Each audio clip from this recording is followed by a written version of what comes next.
This video was originally going to be me furiously ranting and raving about things like ragdoll physics and fire damage, but I decided it makes just as much, if not more sense, to provide solutions as opposed to just complaining, as some people tend to do.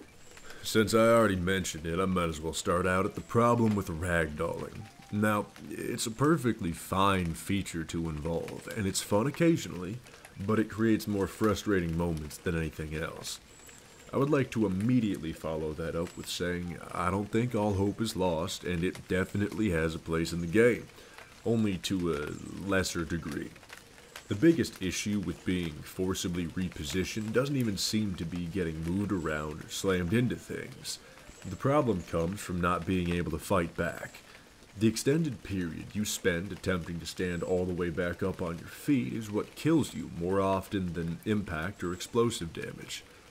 I believe the simplest quality of life improvement that could be made is nothing more than staying prone after getting knocked down, as opposed to standing back up, or at least giving the player an option. Staying low would provide a chance to not be repeatedly obliterated without any ability to fire back at your enemy, or, at the least, get a stim down in time. Ragdolling in combat should serve as a disruption and danger, but not an immediate death sentence as it so often seems to be in its current state. On the topic of stims, another issue presents itself. Can we please find some way to sync up the sound of a stim activating and the actual healing being initiated? The middle of a firefight is not an easy place for most players to keep an eye on their health bar or stim count while shooting back to make sure it actually worked.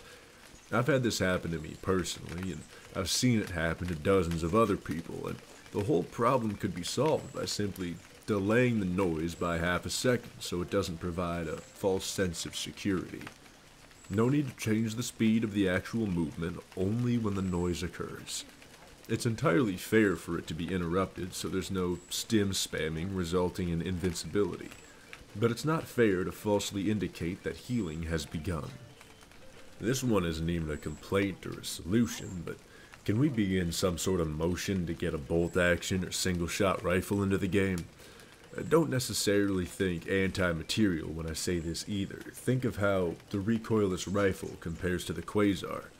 The idea would basically be that, but in regards to the bolt-action rifle and the railgun. The railgun has the charge up and quick reload, whereas the bolt-action would have the lengthy reload, but no charge up time to shoot. The same heavy armor piercing, 15 to 20 something odd rounds divided up in whatever fashion. Personally, I would like to see it have a magazine, but I would even get use out of it should it be a single-shot rifle. It's something I've been thinking about for quite a while since the Quasar came out, and I figured I'd throw it out there in the incredibly unlikely chance that someone with power to get it done sees it. And by the way, I'll take this moment to say I may not be the biggest channel out there, certainly not the most popular, but if you've got a good idea, shout it out. It may end up in a video sometime, although my reach isn't exactly all-encompassing. I certainly attempt to get the word out. The entire point of this is hoping somehow any of these fall in the lap of somebody important. Getting back down to business, I have to address whatever it is that shield devastators have become at this point. I recently made a small poll asking our community what the absolute worst bot was, and the overwhelming consensus were gunships and devastators. But I would only like to talk about the latter here. Reason being, yes, gunships can be troubling in large amounts. However, preventing the numbers from snowballing ain't all that difficult, and you also have a solution to completely stop their existence as a whole in the form of a hell bomb. Devastators, on the other hand, not so much. I've taken a while to find what exactly it is that makes fighting a shield devastator feel so bad, and it turns out there's a few issues at hand here. An accurate enemy is fine. A durable enemy is fine. An enemy with select points of invulnerability is fine. An enemy that can fire incredible amounts of bullets is fine. Even an enemy with some of those traits combined is fine. But an enemy with all of them is not. Pair that with mobility and fast targeting, as well as always arriving in numbers, and it's an enemy with go-home heat. If you're unfamiliar with heat, it's an old wrestling term that applies to heels, or the bad guys, in regards to how they can frustrate or upset the audience. Usually as a heel, you want heat. You want to make people dislike you to such a degree that they will pay a ticket to see you get put through a table. Just like we want to hate these enemies enough to want to go out and shoot them. That's good heat. But go-home heat applies to someone so insufferable you just want them gone off TV by any means necessary.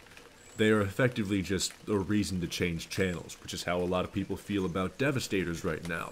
They don't even want to bother killing them, they just want them gone. The problem a lot of people have, including myself at times, is that opposed to their rocket counterparts, they spend barely any time being vulnerable. And as soon as you're in their sights, you're typically done for already.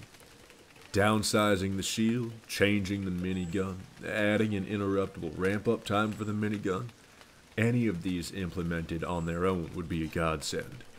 Even something so small as a brief charge-up animation, similar to the Rocket Devastator squad, would not only be appreciated, but cherished.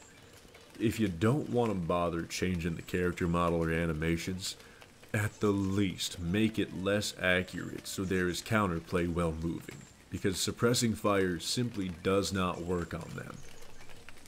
Now, originally, I was planning on mentioning something regarding fire damage because I was rather ticked off about it, but I've heard murmurs about them intending to fix the damage output, so I'm foregoing that for the time being in hopes that they resolve it.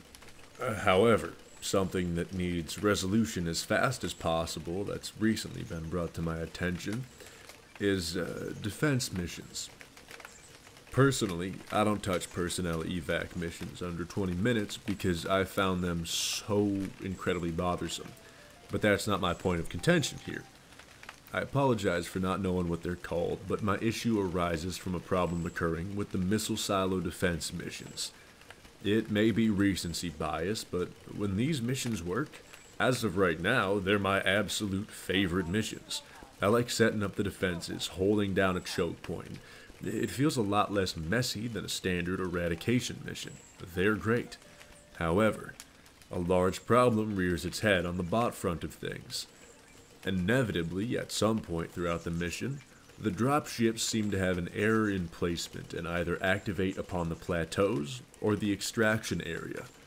Note, I am not saying when they come through the front gates, in case anybody wants to get all, actually, when they break the doors. No, I'm speaking about when they drop them on the extraction beacon, prior to them even breaking the front gates, or when they get dropped on top of the plateaus. Now, it's not the worst thing in the world, even if it's dropping hulks, because they're still manageable because they're front-facing. The problem comes when a strider or a tank get dropped and they have the angle to instantly destroy both generators with their cannons without possible recourse. I'm no coding expert, so I won't pretend like it's an easy fix, and I'm assuming it would take a minute. But it's an issue that occurs multiple times in every mission that I have to bring to light because it makes them effectively unplayable. This last one's going to be a bit weird because certain sites are intentionally drawbacks to keep certain weapons from getting crazy strong. But just hear me out here. I'm not suggesting we put sniper scopes on the railgun. Look, I've been treating the AMR like a new religion lately, and everything feels good except for one glaring hiccup. The scope. Creative as it is, it kinda sucks. I want to be on the record as saying it's not magnification, it's the actual reticle. As far as ranging and damage are concerned, it's pretty fantastic. The negative comes in the form of the blue circles in the optic as opposed to real crosshairs like you would find on the adjudicator. Even with the adjudicator, that deep red, despite looking cool, makes it kind of a pain to line up headshots on enemies with glowing red eyes, exacerbated moreover by how thick the bars are.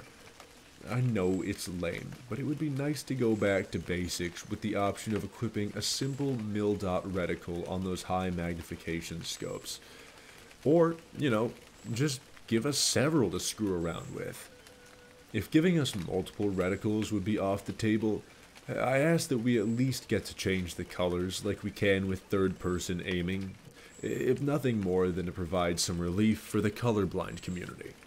I've got all sorts of ideas like this, but I'm running them by some confidants beforehand to make sure they're not too crazy or impossible to implement, because some of them have been brought to my eyes as rather harebrained.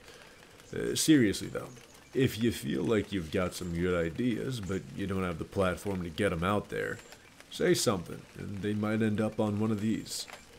I don't really have the ear of any developers, at least I don't think I do. But who knows, maybe we get lucky and these blow up. If you have hope, it's always worth trying. We all gotta be the change we want to see in the world. That's where we end for today. Thank you for your time, stay safe out there, and have a good night.